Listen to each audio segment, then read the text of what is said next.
Hey, so how do you analyze an audience for a speech? By the end of this video, you'll have 13 pro tips as to how I win over and analyze my audiences for all my speeches. My name is Jason Hewlett. I'm a Hall of Fame keynote speaker. Thanks for joining me.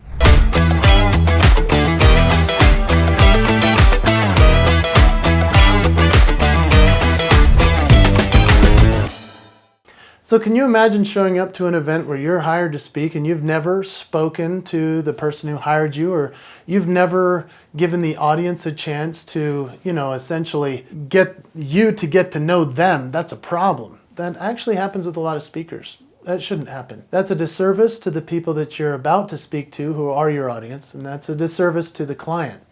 It's even a disservice to yourself. So I hope that you will take to heart some of these things that I'm going to give you. I mean, this is 25 years of being in front of audiences, and so I know it will help you in a great way.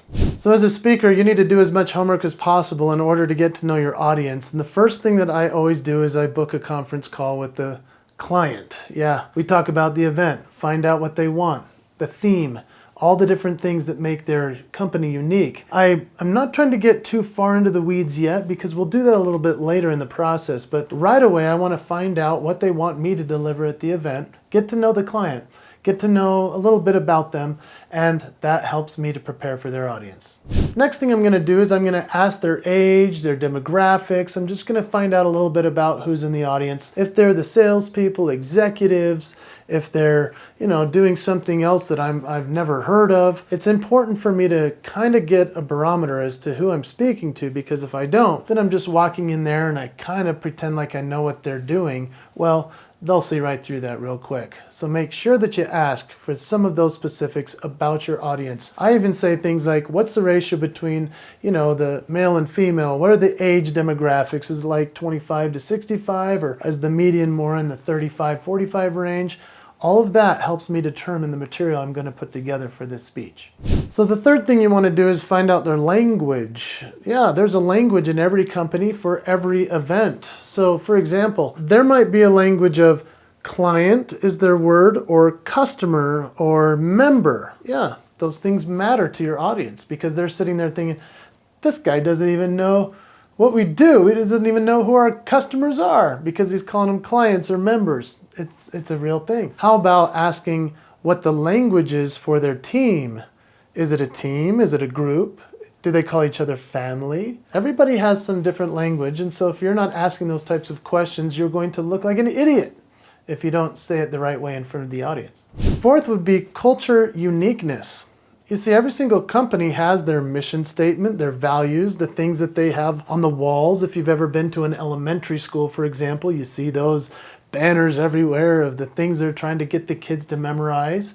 Well, companies do the same thing. In fact, I was at an event recently where I found out, and it took some digging, found out what they really wanted me to say. You see, they hired me to give the promise message, which is what I normally do. But when I started to find out more of their language, I found out quite a bit that I could insert into my message. That made it really custom and really awesome. Here's the thing. I went to their website and I did a site visit. We'll talk more about that in a bit.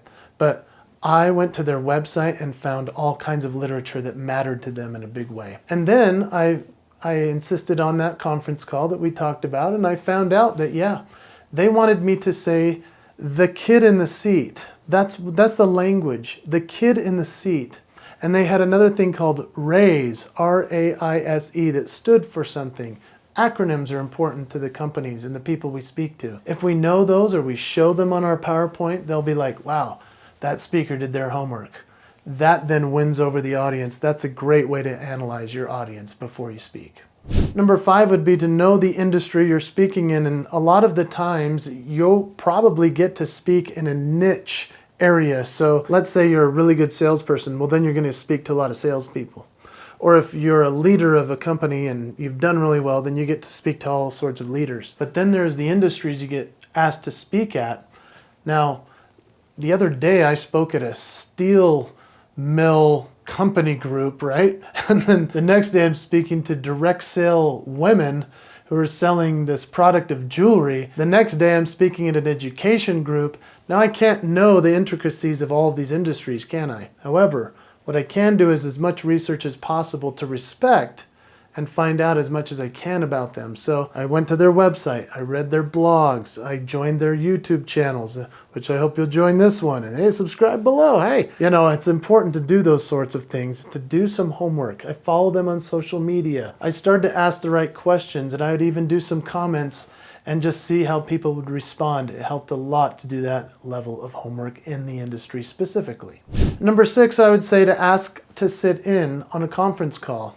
Now, this might sound odd, but you know, if you sat in on a conference call, you could just be like a fly on the wall listening to what they're saying and they're not even realizing you're there. That's a really cool thing as a speaker, to get to know your audience real fast. You can hear what they're complaining about, the undertones, you can hear what they're celebrating, you can hear the failures.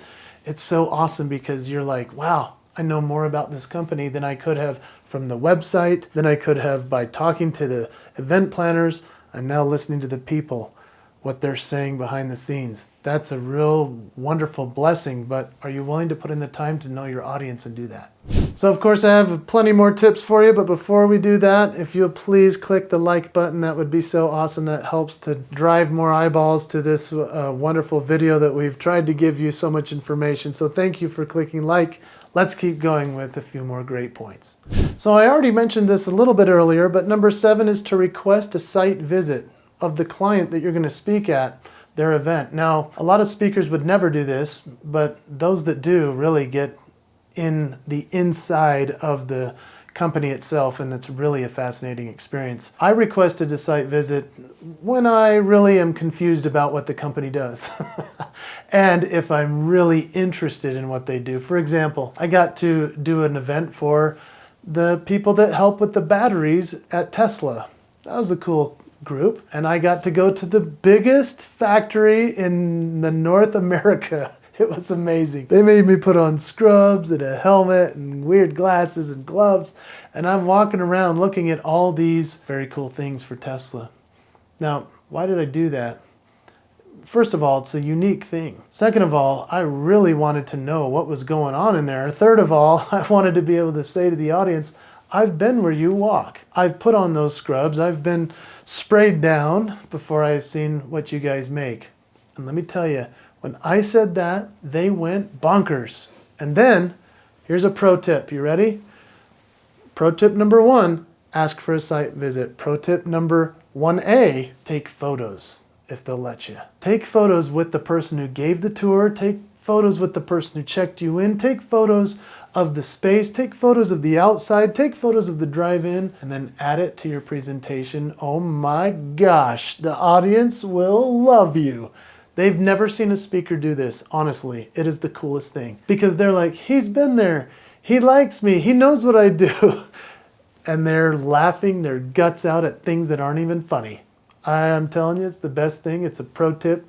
I hope you enjoy it. Number 8 is one that I always find hilarious because they don't know who I am. Even if I'm on the banner and my face is on there and it says Jason Hewlett to speak at your event, they don't know me. And so one of my favorite things to do is I just walk around without my lanyard at the convention, at the hotel where they all stay and I'm staying too. I'll just walk around like an anonymous person and I'll say, hey, what are you doing here? Or I'll see them in the elevator and I'll say, hey, how long have you been coming to this convention? Or I'll say, hey, tell me about what you're excited for this event. And I'm telling you what, I get more information from people not knowing who I am in that moment. And they'll give me some funny stuff. Sometimes they'll be so interesting, we'll take a selfie together. I'll put it in my presentation later and they scream when I show the picture afterwards. That's a good way to customize to really win over your audience.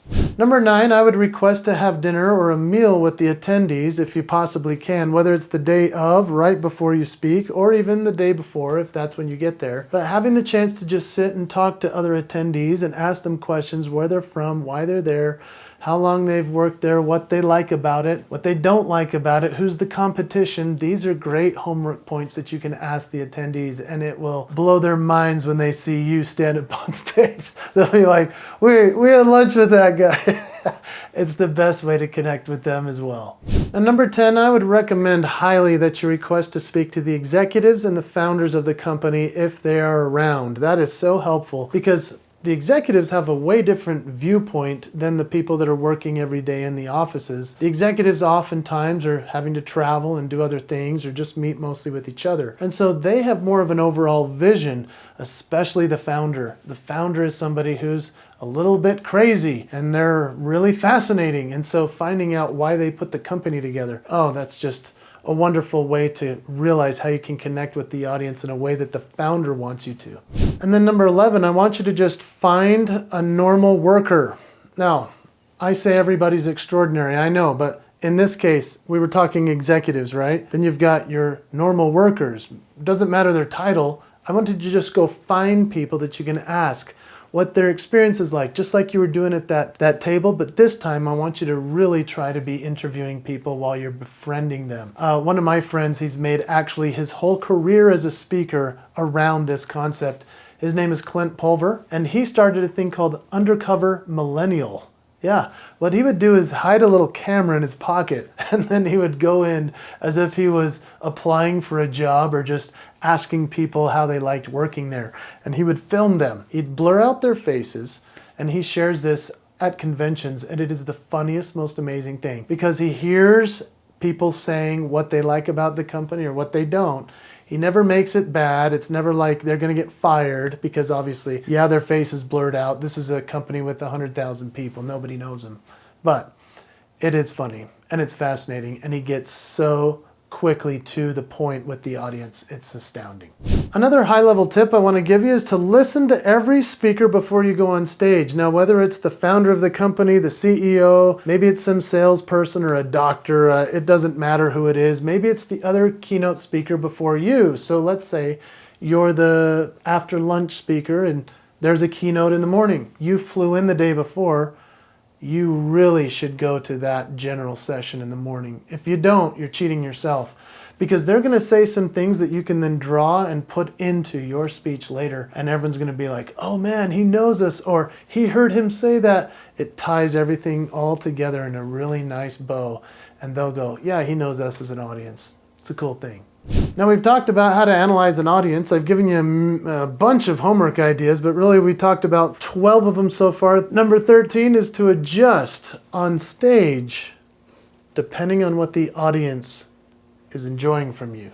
Yeah, imagine being able to change up your PowerPoint because of the way that it's configured. Or maybe you have your iPhone on stage and you can zip around on some music cues, or you can change up a story that you were going to close with. Now, if you have the high level ability of doing that, well, then you're going to be pretty darn awesome. Because to be able to adjust to what the audience has just seen and is enjoying, and you're like, oh, I think they would enjoy this better, and you can switch it up. Or even if you have your PowerPoint slides popping up behind you, and you know how to adjust the next story, even while still showing the slide, man, the audience will be floored by the way that you tie everything in, from the speakers you've heard before, the people you've talked to in the audience, all the homework you've done, the site visit. Imagine all of these things. It's such a cool way, and you can totally analyze your audience by doing this type of homework. It is high-level stuff, but when you do it, they'll have you back over and over again.